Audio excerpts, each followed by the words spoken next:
کہ انہوں نے کہہ دیا کہ میں کسی جامع کے ساتھ بیٹھنا پسند نہیں کروں گا, میں مودی کے ساتھ بیٹھ جاؤں گا لیکن آپ لوگوں کے ساتھ نہیں بیٹھوں گا. انہوں نے آپ کو دعوت دے دی ہے وفاق کو کہ آپ کے ساتھ وہ بیٹھنے کے لیے تیار ہیں الیکشن کے حوالے سے. تو آپ یہ بتائیے گا کہ حتمی ڈیٹ کو ان کو دے دیں گے, ساتھ میں دوسرا سوال ایڈ کر دیجیے گا کہ کیا آپ انتظار کر رہے ہیں ڈیٹ دینے کا کہ عمران خان اندر جائے اور نواز شریف صاحب واپس وطن آئیں؟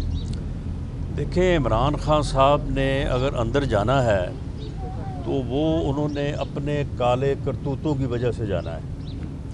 جو انہوں نے فرا گوگی کو 3.5 پونے 4 سال اس کا وزیر اعلیٰ بنائے رکھا ڈی فیکٹو, اور وہ پورے پنجاب سے پوسٹنگ ٹرانسفر کے پیسے اکٹھے کرتی رہی. 2 کروڑ پہ ڈیولپمنٹ اتھارٹی کا ڈی جی اور ڈپٹی کمشنر اور ڈی پی او لگتے رہے, اور 12 ارب روپے کی ٹرانزیکشن ہے, بینک ٹرانزیکشن. جو جہازوں میں پیسے باہر دبئی منتقل ہوئے وہ علیحدہ ہے, اور 12 ارب روپے بینکنگ چینل کے ذریعے سے جو ہے وہ باہر منتقل ہوا ہے. تو وہ فرنٹ مین تھی عمران خان صاحب کی.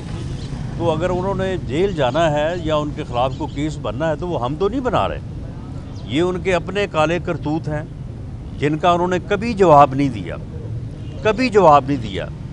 کبھی انہوں نے اس کیس کا جواب دیا ہے جو میرے خلاف انہوں نے جو ہے وہ یہ منشیات کا ہیروئن کا کیس بنایا ہے. میں آج بھی انہیں چیلنج کرتا ہوں کہ اس کا بھی بلڈ ٹیسٹ کیا جائے, میرا بھی کیا جائے, اور دیکھا جائے کہ کس کے بلڈ میں جو ہے وہ نشے کے جو ہے وہ اثرات ہیں. یعنی کریں آپ کام یہ خود, اور جھوٹے کیسز بنائیں جو ہے وہ اپنے مخالفین کے اوپر. اسی طرح سے آل قادر ٹرسٹ جو ہے 5 ارب روپے کی پراپرٹی لے کے ایک پراپرٹی ٹائکون سے تو جو ہے وہ 50 ارب روپے کا ٹیکہ لگایا اس ملک کو. توشہ خانہ, وہاں سے گھڑیاں چوری کر کے نہ صرف بیچی بلکہ پورے ملک کی عزت کو, قوم کی عزت کو جو ہے وہ نقصان پہنچایا, اور تماشا بنا پوری دنیا میں پاکستان کا بھی, اور ساتھ تحفہ دینے والے جو ہے وہ ہمارے دوست ملک کا بھی. تو اگر انہوں نے جانا ہے اندر یا ان کے خلاف کو کیسز بننے ہیں تو یہ جینون چیزیں ہیں, یہ 2 + 2 4 ہے, کوئی اس میں غلط بات نہیں ہے. باقی رہی جہاں تک اس بات کا تعلق, دیکھیں سیاست میں گفتگو کے بغیر, مذاکرات کے بغیر جو ہے وہ آپ آگے نہیں بڑھ سکتے. پارلیمانی جمہوری سسٹم میں جو حزب اقتدار ہے اور حزب اختلاف گاڑی کے 2 پہیے ہیں. میں اگر حزب اختلاف میں ہوں تو مجھے گورنمنٹ نہیں پسند, یا گورنمنٹ میں ہوں تو حزب اختلاف نہیں پسند. یہ میری پسند ناپسند کا مسئلہ نہیں ہے. لوگوں نے منتخب کیا ہوتا ہے دوسرے فریق کو بھی, وہ حزب اختلاف ہو یا وہ حکومت ہو, تو ان کو ساتھ لے کے چلنا پڑتا ہے, ان کو سپیس دینی پڑتی ہے. یہ واحد ایسا سیاستدان اس ملک کی سیاست پہ وارد ہوا. یہ بدقسمتی اس قوم کی اور اس ملک کی کہ اس نے پچھلے 4 سال سے, بلکہ 2014 سے وہ کہتا ہے کہ میں اپنی سیاسی مخالفین کو چھوڑوں گا نہیں, میں ان کے ساتھ بیٹھنے سے بہتر ہے کہ میں مر جاؤں. یہ اس کا منترا رہا ہے کل تک. کل وہ آپ کہہ رہا ہے کہ جی بیٹھے میرے ساتھ, تو اب یہ بات انہوں نے کل پہلی دفعہ کی ہے, تو ہم نے تو اس سے پہلے اس بات پہ غور نہیں کیا, کیونکہ ہم تو سمجھتے تھے کہ وہ تو مرنے مارنے پہ تیار ہے, تو وہ گفتگو تو کرنے پہ تیار ہی نہیں ہے. اب میرا خیال ہے کہ وزیر اعظم انشاءاللہ تعالی آج یا 1-2 روز میں ہمارے جو الائیز ہیں ان کے ساتھ بیٹھیں گے, اور پھر جو بھی مشترکہ طور پہ اس کا فیصلہ ہوگا وہ اس کے مطابق جو ہے وہ آگے بڑھیں گے. لیکن میں ذاتی طور پہ ایک سیاسی کارکن کے طور پہ میں سمجھتا ہوں کہ مذاکرات سے انکار یا گفتگو سے انکار جو ہے پارلیمانی جمہوری سسٹم میں ممکن نہیں ہے. رانا صاحب یہ بتا دیں کہ مونس علیہ صاحب نے اب بیان دیا کہ ماضی میں جب پنجاب گورنمنٹ چینج ہوئی تو سابق آرمی چیف جنرل باجوہ نے انہیں یہ کہا تھا کہ آپ عمران خان کا ساتھ دیں. آپ اس بیان کو کیسے دیکھتے ہیں کہ آپ مونس علیہ صاحب کے اس بیان پر انہیں یہ داد دیتے ہیں کہ انہوں نے یہ سچ بولا؟ جی بالکل, میں انہیں داد بھی دیتا ہوں, اور میں یہ بھی کہتا ہوں کہ ہوئے تم دوست جس کے دشمن اس کا آسمان کیوں ہو. یعنی بٹھا ہی بٹھا دی ہے اس نے یہ بات کر کے, حالانکہ یہ بات اسے کرنے کی کیا ضرورت تھی. لیکن اس سے बाजवा साहब को तो मैं समझता हूँ कि अगर ज़ाती तौर पे कोई नुकसान पहुँचा भी है तो दी मैन हैज़ गॉन। वो अपनी एक भरपूर ज़िंदगी मुलाजमत जो है वो टाइम गुजार के वो अब जा चुके हैं। उनका फ़ायदा और नुकसान जो है वो मैटर नहीं करता, लेकिन इससे जो उन्होंने अदारे की तरफ से एक बड़ा उन्होंने कौम के सामने एक जो है वो मौक़िफ़ इख्तियार किया कि हमारा इस सियासत से कोई तल्लुक़ नहीं है और पिछले साल से फ़लाँ महीने से हमने ये फ़ैसला किया और उसके बाद हमने बिल्कुल सियासत में दखल नहीं दिया। मैं समझता हूँ कि चौधरी मूनस इलाही साहब के इस बयान ने जो है वो अदारे की कि उस मौक़िफ़ के ऊपर भी डाउट उठाया है।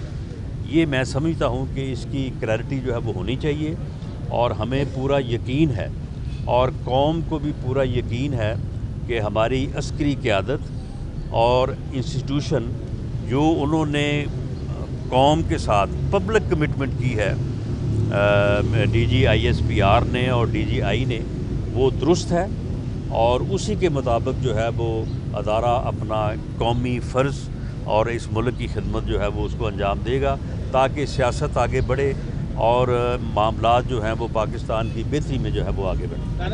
पंजाब असम्बली डिज़ोल्व हो रही है, क्या अदम एतमाद है, वोट आ रहा है, एतमाद का वोट देंगे, किस डायरेक्शन में ज़्यादा देखें जी, अदम एतमाद का की मोशन पेश करनी है या नहीं करनी, गवर्नर ने एडवाइस देनी है या नहीं देनी, इस पर अभी तक कोई हतमी फ़ैसला नहीं हुआ। कल भी मीटिंग हुई है, आज भी मीटिंग होगी।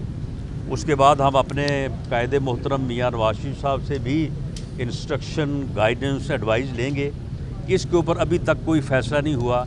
मैं ज़ाती तौर पे मैं समझता हूँ कि अगर पंजाब असम्बली तोड़ी जाए या 7 KPK की असम्बली तोड़ी जाए, हम वफाकी हुकूमत को बरकरार रखें, बलूचिस्तान की हुकूमत बरकरार रहेगी कि उन्होंने इनकार कर दिया है असम्बली तोड़ने से, सिंध की हुकूमत बरकरार रहेगी क्योंकि पीपल्स पार्टी ने, जरदारी साहब ने दो टोक अंदाज में कहा कि जी हम असम्बली जो है वो डिज़ॉल्व नहीं करेंगे।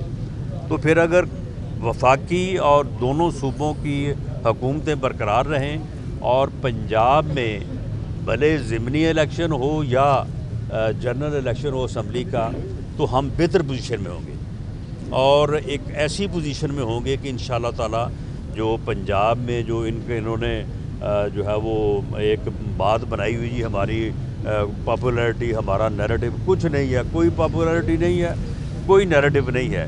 जब ये हुकूमत में थे उस वक्त भी महंगाई थी, आम आदमी जो है वो महंगाई के हाथों तंग था, हुकूमत से लोग नाराज़ थे, अपोजिशन जो है वो बेनिफिशरी थी, हमें उसका बेनिफिट था, हमें जो है वो लोग वोट दे रहे थे, सारे इलेक्शन जो है वो हम जो है वो जीत रहे थे।